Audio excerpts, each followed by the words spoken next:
Allô YouTube, on se retrouve aujourd'hui en pyjama de Noël parce que je vous partage ma pile à lire pour le défi Noël en lecture organisé par Rose Ligne. Je vais laisser ces liens en barre d'infos juste en bas.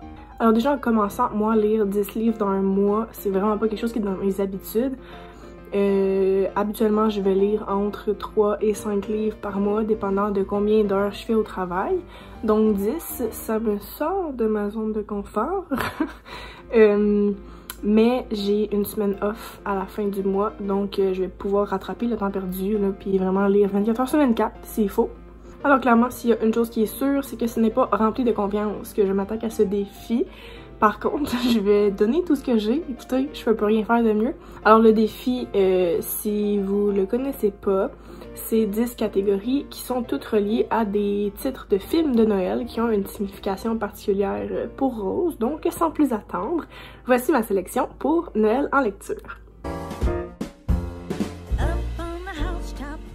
Alors, pour la première catégorie, qui est le sapin à des boules, on doit lire un livre qui est humoristique, léger ou chiclite. Personnellement, j'ai choisi Geekerella de Ashley Poston qui est publié aux éditions Quirk parce que pour moi, il n'y a pas grand chose de plus léger qu'une bonne vieille romance YA.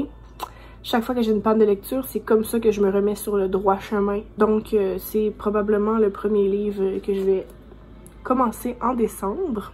La deuxième catégorie est Maman j'ai raté l'avion et on doit y lire un livre d'un genre ou d'un auteur qu'on lit pas habituellement. Donc j'ai choisi Adultolescence de Gaby Hanna, publié chez Keywords Press. C'est une comédienne, youtubeuse, vlogueuse. Puis c'est comme un recueil de poésie illustrée. Donc la poésie et les livres illustrés, c'est deux choses que je ne lis pas habituellement. Et Gaby Hanna, c'est même pas quelqu'un que je consomme son contenu visuel, comme sur YouTube. Donc, je suis vraiment, à part sa chanson flop de chanson Monster sur TikTok, je la connais pas. Donc, nous allons découvrir ça ensemble au mois de décembre. Et là, je change l'ordre un peu. Vous allez voir pourquoi assez rapidement. La catégorie Boreal Express doit être un livre adapté au cinéma ou un film adapté en livre. J'ai donc choisi The Maze Runner de James Dasher, publié aux éditions de la Court Press. Qui j'ai déjà lu, mais je les ai achetés récemment, donc je fais une relecture de cette saga. Et j'ai changé l'ordre parce que mon livre pour la catégorie de l'étrange Noël de Monsieur Jack, qui est un livre de fantasy, fantastique ou science-fiction, et la suite, donc Scorch Trials, toujours de James Dasher, aux éditions de la Court Press. Pour la catégorie Jack Frost, qui est un livre qui n'est pas en français, j'ai choisi Rules of the Road de Joan Bower aux éditions Speak et j'ai aucune idée de quoi ça parle. C'est un peu l'histoire d'une fille qui semble vouloir fuir ses problèmes lors d'un road trip estival. On n'est pas du tout dans le mood de ça si je regarde par la fenêtre, mais des fois ça fait du bien de se changer du paysage dans lequel tu te trouves. Donc, c'est ce à quoi je m'attaque pour la catégorie Jack Frost. Là, pour la catégorie Elf, qui est un album de Noël pour enfants, je n'ai rien, ok? Je n'en possède pas, je n'en louerai pas parce que j'en lisais pas quand j'étais petite. J'ai jamais été une lectrice très saisonnière ou thématique, donc il n'y a rien qui m'a marqué tant que ça. Mais, chaque Noël, je me tape un marathon Harry Potter, donc je vais lire Harry Potter 1, et ça c'est l'édition que j'avais lue en secondaire 2 pour l'école. Et Harry Potter 1 spécifiquement, pour moi, est un film de Noël.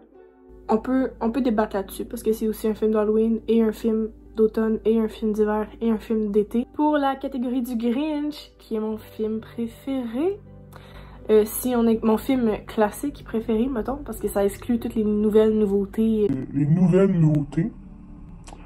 Je suis une femme cultivée qui a beaucoup de vocabulaire. Si on exclut les productions Netflix originales, parce qu'il y en a beaucoup là, qui viennent se hisser au top, peu à peu. Donc pour le Grinch, on doit lire un thriller, suspense, polar, horreur. J'ai choisi Scary Stories to Tell in the Dark. Donc c'est comme un recueil de petites histoires qui font peur. Pour la catégorie Miracle sur la 34e rue, qui est dans le fond de choisir ton livre dans ta bibliothèque et la plus belle couverture, je vais lire Emergency Contact de Mary H.K. Choi. J'ai de la misère parce que, excusez, c'est rose et gold, ça brille, un beau gars avec des tatous. Bonsoir. Puis quand j'avais lu son autre Permanent Record, j'ai été waitlisted pendant 6 mois à la bibliothèque des Archives nationales et finalement, comme le livre numérique c'est comme perdu, je sais pas comment ça se fait, mais j'ai jamais pu le lire, donc je l'ai acheté. Et c'est en décembre qu'on va le lire. Avant-dernière catégorie qui est Love Actually, réellement l'amour, il fallait choisir un livre avec de l'amour à l'intérieur. J'ai choisi The Boyfriend Bracket par Kate Evangelista, publié aux éditions Squarefish. C'est l'histoire d'une fille qui a comme toujours eu un crush sur le meilleur ami de son frère, puis ça l'empêchait de dater, et là, les deux s'en vont là, au collège. Donc, son frère et son meilleur ami ne sont plus dans le décor, donc là, elle essaie de dater vraiment pour trouver l'amour de sa vie, maintenant qu'elle n'est plus handicapée par son crush pour Will, qui s'appelle. Et bon, Will revient dans le décor. Donc, vraiment, cheesy comme on les aime. Pour la dernière catégorie, et non la moindre, qui est la garde éthique, il fallait choisir un roman québécois. Donc j'ai choisi Zut, j'ai raté mon gâteau de Annie l'Italien, publié aux éditions Druide. Donc c'est une comédie dramatique, et moi, pendant Noël, j'adore cuisiner. Alors je sais pas si ça parle réellement de gâteau, mais j'ai bien hâte de voir. Donc c'est tout pour ma sélection pour ma pile à lire de Noël en lecture. On se retrouve plus tard pour voir si je vais réussir ou non ce défi. Les votes sont ouverts. Personnellement, j'irais plus vers le non. Mais il ne faut jamais dire jamais. Hein. Justin Bieber nous l'a vraiment répété là, à maintes reprises quand j'étais à la fin de mon primaire. Donc je vais y croire. Je n'ai pas le choix. Je n'ai pas le choix. D'ici là, portez-vous bien, lisez beaucoup et on se revoit une prochaine fois. Bye bye!